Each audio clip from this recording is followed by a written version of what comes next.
Hello guys, welcome back to my channel knowledge Adda. तो आज के वीडियो में हम लोग लेक्चर नंबर 6 देखने वाले हैं acid base and solvent system का। तो चलिए देख लेते हैं। लेक्चर नंबर 6 का नाम है पियर्सन की एचएसएबी संकल्पना, Pearson HSAB concept, BSc second semester का टॉपिक है। प्लेलिस्ट का लिंक मैं नीचे डाल दी हूँ, सारे वीडियो लाइन से मिल जाएंगे और इसका हैंड रिटन नोट्स आप लोगों को वीडियो के एंड मिल जाएगा, आप लोग स्क्रीनशॉट ले सकते हो। तो चलिए देख लेते हैं Pearson HSAB concept. Most important topic है गाइस, एग्जाम में आने के बहुत ज़्यादा चांसेस होते हैं, तो इसको मोस्ट इंपॉर्टेंट आप लोग टिक कर लेना और रफ कॉपी और पेन लेकर के बैठ जाइए। जो भी बताते जा रहे हैं उसको रफली आप लोग नोट करते जाना।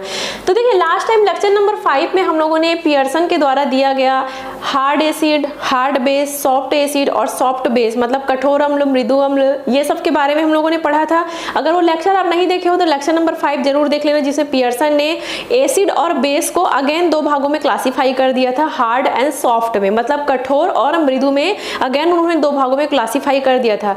किस प्रकार के एसिड और बेस को उन्होंने क्लासीफाई किया था? लुईस एसिड और लुईस बेस, मतलब लुईस अम्ल और लुईस क्षार को उन्होंने दो भागों में वर्गीकृत कर दिया था, कठोर और मृदु में, मतलब हार्ड एंड सॉफ्ट में। तो चलिए उसी से रिलेटेड एक कॉन्सेप्ट देख लेते हैं जिसे पियर्सन का एचएसएबी कॉन्सेप्ट कहा जाता है।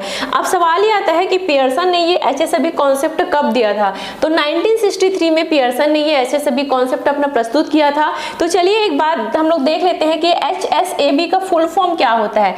एच का फुल फॉर्म होता है हार्ड, एस का फुल फॉर्म होता है सॉफ्ट, ए का फुल फॉर्म होता है एसिड और बी का फुल फॉर्म होता है बेस, मतलब हार्ड सॉफ्ट एसिड बेस, कठोर मृदु अम्ल क्षार। तो इन्होंने एचएसएबी के ऊपर एक कॉन्सेप्ट प्रस्तुत किया है। तो चलिए उस कॉन्सेप्ट को हम लोग समझते हैं कि आखिर वो क्या है। एक छोटा सा एग्जांपल देखें यहाँ पर। लास्ट टाइम जब मैं आप लोगों को लुईस कॉन्सेप्ट बताई थी उसमें मैंने क्या बताया था कि जब लुईस एसिड और लुईस बेस, मान लीजिए ए यहाँ पर लुईस एसिड है और जो बी है वो लुईस बेस है, जब आपस में रिएक्शन करते हैं, आपस में जब जुड़ जाते हैं तो वो जुड़ करके एक कॉम्प्लेक्स बना लेते हैं। यहाँ पर देखें ए और यहाँ पर बी के पास extra pair of electron present है, ये अपना इलेक्ट्रॉन पेयर ए के साथ जो है वो आपस में ये लोग कोवैलेंट बॉन्ड बना लेते हैं। देखिए बी यहाँ पर इलेक्ट्रॉन को डोनेट करने का काम कर रहा है, इसलिए ये क्या है, लुईस बेस है, क्योंकि according to Lewis concept base वे पदार्थ होते हैं जो कि अपना जो इलेक्ट्रॉन पेयर है वो दूसरे को डोनेट कर सके,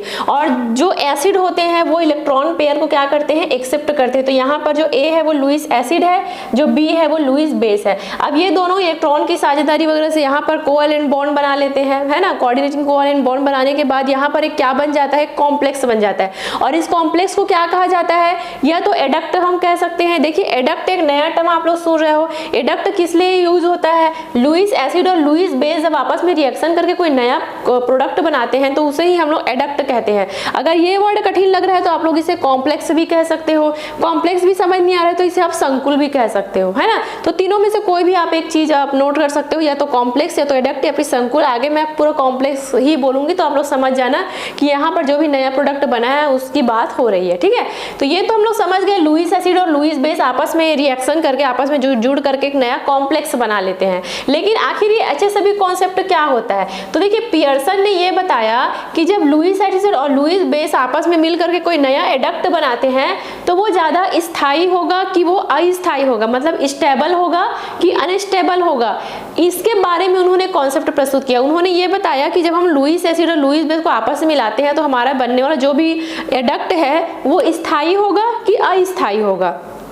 आगे एग्जाम्पल मैं चलिए बताती हूँ ताकि आप लोगों को ये चीज क्लियर हो जाए। तो देखिए पियर्सन ने क्या कहा कि जब हम लोग हार्ड एसिड, यहाँ पे मैं इंग्लिश में लिखूंगा, ये समझ जाओगे ना आप लोग, मतलब जब कठोर अम्ल और मृदु क्षार, देखिए यहाँ पर एक नोट करते जाइए। जब पियर्सन ने कहा कि जब हम लोग हार्ड एसिड और सॉफ्ट बेस को आपस में रिएक्ट करवाते हैं, देखिए यहाँ पर ध्यान देना, एसिड क्या है, यहाँ पे हार्ड है, जबकि जो बेस है वो क्या लिए हैं हम लोग, सॉफ्ट लिए हैं, मतलब जो अम्ल है वो कठोर है और जो क्षार है वो मृदु है। मतलब यहाँ पे कॉम्बिनेशन देखिए हार्ड एंड सॉफ्ट का कॉम्बिनेशन हुआ है। तो according to Pearson hard acid और सॉफ्ट बेस को जब हम लोग आपस में रिएक्ट कराते हैं तो ऑफ कोर्स यहाँ पर नया कॉम्प्लेक्स बनता है। तो जो भी नया कॉम्प्लेक्स बनेगा वो क्या होगा, अस्थायी होगा, मतलब अनस्टेबल होगा, ठीक है। उसी तरीके से अगर हम लोग हार्ड बेस और सॉफ्ट एसिड, दोनों में फर्क क्या है, यहाँ पे हार्ड एसिड लिए थे, यहाँ पे हम लोग हार्ड बेस ले लेते हैं, यहाँ पे सॉफ्ट बेस लिए थे, यहाँ पे सॉफ्ट एसिड ले लिए हैं, थोड़ा सा चीजों को उल्टा कर दिए हैं हम लोग। तो पियर्सन के अनुसार अगर हम लोग हार्ड का रिएक्शन सॉफ्ट से कराते हैं, चाहे वो बेस हो चाहे वो एसिड है, हार्ड का रिएक्शन सॉफ्ट से करा रहे हैं, तो जो हमारा जो भी बनने वाला कॉम्प्लेक्स होगा वो क्या होगा, अस्थायी होगा, अनस्टेबल होगा। इसी चीज को अगर हम लोग उल्टा कर दे, हार्ड को आपस में मिला दे, देखो यहाँ पे हार्ड एसिड और हार्ड बेस, समझ रहे हो, यहाँ पे एसिड और बेस का तो रिएक्शन होना ही होना है, लेकिन यहाँ पे कठोर अम्ल और कठोर क्षार को जो है वो आपस में रिएक्ट कराया जा रहा है। तो जब ये आपस में रिएक्ट करके नया कॉम्प्लेक्स बनाते हैं, वो क्या होगा, स्थायी होगा, मतलब वो स्टेबल होगा। उसी तरीके से अगर हम लोग सॉफ्ट एसिड और सॉफ्ट बेस को, देखो यहाँ पर भी सॉफ्ट है, दोनों सॉफ्ट है, चाहे वो एसिड हो चाहे वो बेस हो, दोनों सॉफ्ट है। अगर सॉफ्ट को आपस में मिलाते हैं तो जो भी कॉम्प्लेक्स बनेगा वो भी अगेन स्थायी बनेगा।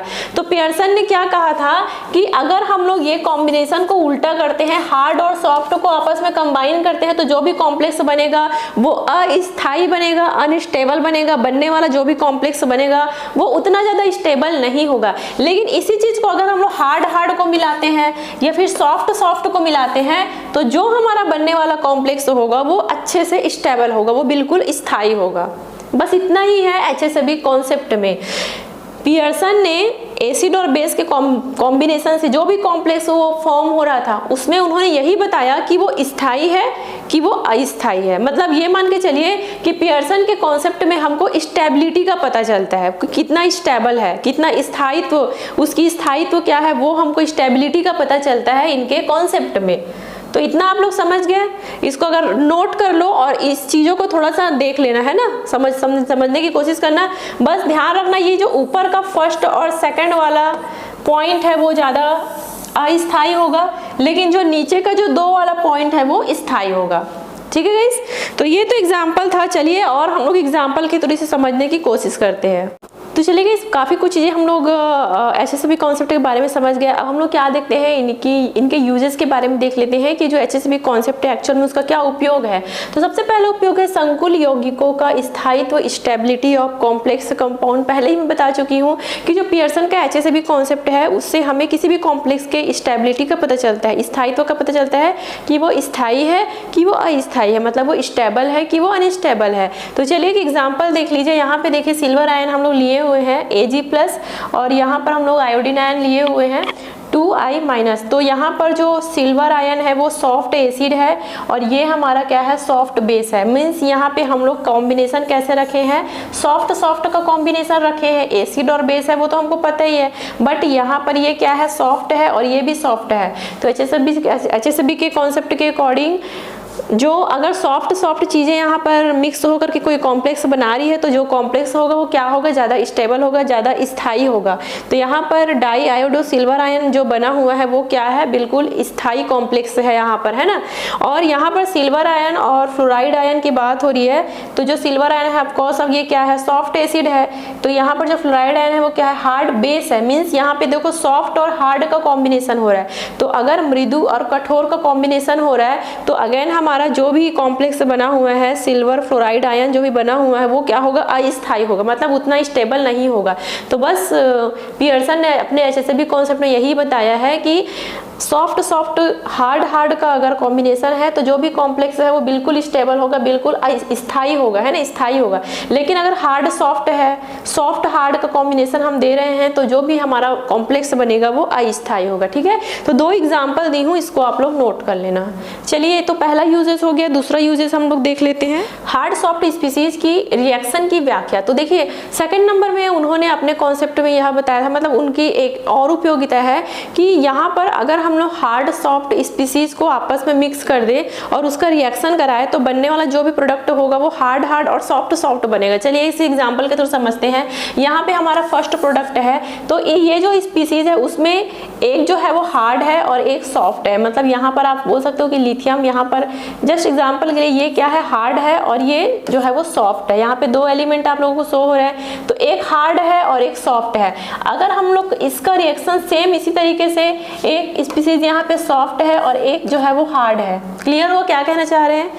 हार्ड सॉफ्ट और हार्ड सॉफ्ट को अगर हम लोग आपस में रिएक्शन करा देते हैं, तो जो भी हमारा बनने वाला प्रोडक्ट होगा वो क्या होगा, हार्ड और सॉफ्ट टाइप से हमको प्राप्त होगा। यहाँ पर देखिए लिथियम का कॉम्बिनेशन किससे हो गया, यहाँ पे फ्लोरीन से हो गया है, और आयोडीन का सीजियम से, ठीक है। तो जो भी हमारा नया प्रोडक्ट बना है वो हार्ड वाला जो स्पीसीज है वो एक साथ आ गया है, सॉफ्ट वाला जो स्पीसीज है वो एक साथ आ गया है। ये सेकंड नंबर में उन्होंने पियर्सन बताना चाह रहे हैं कि इस तरीके से अगर हम लोग हार्ड सॉफ्ट स्पीसीज की रिएक्शन को करें तो इस तरीके से हमें प्राप्त होगा। यहाँ पे आप लोग देखिए अलग अलग टाइप से हम लोग कंबाइन करके रिएक्शन कराए थे, एक हार्ड सॉफ्ट था, एक हार्ड सॉफ्ट था, इस तरीके से हम लोग इसको अलग अलग तरीके से हम लोग कॉम्बिनेशन करा दिए थे। लेकिन जब इसका रिएक्शन करने के बाद जब हमको प्रोडक्ट मिला तो हार्ड जो भी चीजें हैं वो एक जगह हमको मिला, सॉफ्ट जो भी चीजें हैं वो हमें एक जगह मिला। तो यही इस रिएक्शन का मेन पॉइंट है, ठीक है गाइस। अगर आप लोगों को थोड़ा दिक्कत भी होगा समझने में, एक दो एग्जांपल और मैं अपने नोट्स में लिखी हुई हूँ, बहुत इजी है, एक बार आपको समझने की कोशिश करना, ठीक है। सेकंड नंबर का यूजेस आप लोगों को समझ में आ गया। चलिए आगे बढ़ते हैं। थर्ड नंबर का देख लेते हैं, यौगिकों की विलेयता की व्याख्या, explanation of solubility of compound. मतलब कोई कंपाउंड वाटर में कितना घुल रहा है कितना नहीं घुल रहा है उस पर उन्होंने भी बताया हुआ है। चलिए एग्जाम्पल देखते हैं। HgOH2 वाटर में जल्दी घुल जाते हैं। यहाँ पर वाटर की बात हो रही है, हमारे पास एक वाटर है, अगर हम लोग वाटर में HgOH2 को घोलें तो तुरंत घुल जाएगा, घुलनशील है।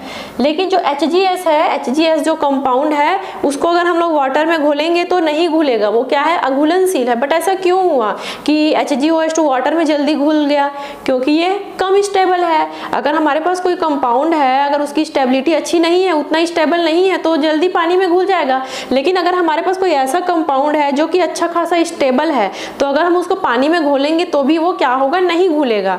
तो स्टेबिलिटी के बारे में उन्होंने बताया था। बट आखिर ऐसा क्यों होता है, क्यों HgOH2 पानी में जल्दी घुल जाता है, क्यों HgS पानी में जल्दी नहीं घुलता है? शॉर्ट टाइप क्वेश्चन में आ सकता है। HgOH2 घुलनशील है जबकि HgS अघुलनशील है, कारण बताइए। तो इसका कारण है according to Pearson's HSAB concept, जो HgS है अगर हम उसको दो भागों में तोड़े, किन आयन से मिलकर के बना है, तो Hg2 + H2-, तो जो Hg2+ आयन है वो क्या है, सॉफ्ट एसिड है, और वो क्या है, सॉफ्ट बेस है। तो यहाँ पर देखो कॉम्बिनेशन कैसा है, सॉफ्ट का कॉम्बिनेशन है। और क्या बताई थी मैं आप लोगों को कि अगर सॉफ्ट का कॉम्बिनेशन है या फिर हार्ड का कॉम्बिनेशन है तो जो भी बनने वाला कॉम्प्लेक्स होगा, जो भी बनने वाला हमारा एडक्ट होगा वो क्या होगा, स्टेबल होगा, स्थायी होगा। इसलिए तो जो HgS है पानी में नहीं घुल रहा है, क्यों, क्योंकि वो स्थायी है। लेकिन HgOH2, Hg पता है आपको सॉफ्ट एसिड है, लेकिन जो OH है वो क्या है, हार्ड बेस है। मीन्स यहाँ पर सॉफ्ट और हार्ड का कॉम्बिनेशन हो रहा है। तो जहां पर सॉफ्ट और हार्ड का कॉम्बिनेशन बैठा, मतलब वो जो चीजें हैं, जो भी हमारा कंपाउंड है वो पानी में घुल जाएगा, क्योंकि वो क्या होगा, अस्थायी होगा, अनस्टेबल होगा। समझ में आ गया सब लोगों को? बस याद रखना कि जो HgS का जो कॉम्बिनेशन है ना वो एक जैसे है, सॉफ्ट चीजें आपस में मिली हुई है। बट लेकिन जो यहाँ पे HgOH2 का कॉम्बिनेशन है वो सॉफ्ट हार्ड का है, इसलिए वो कम स्टेबल है और वो ज्यादा स्टेबल है, ठीक है गाइस। तो गाइस एक चीज और बता दूं, लास्ट वाला जो चौथे नंबर का जो मैं उपयोगिता लिखी हूँ ना, बिल्कुल थ्योरी टाइप से है, तो वो नोट्स से आप लोग समझ लेना। और अगर ये क्वेश्चन एग्जाम में आता है, 4 उपयोगिता भी आप लोग लिख दिए तो आप लोगों को पूरा नंबर मिल जाएगा, है ना। क्योंकि एग्जाम में उतना भी टाइम नहीं रहता कि आप 7-7, 8-8 इसका यूजेस लिखते रहे, क्योंकि शुरू का ही इतना सारा रिएक्शन है, उनका जो भी डेफिनेशन वगैरह है ये सब आप लोगों को लिखना पड़ेगा।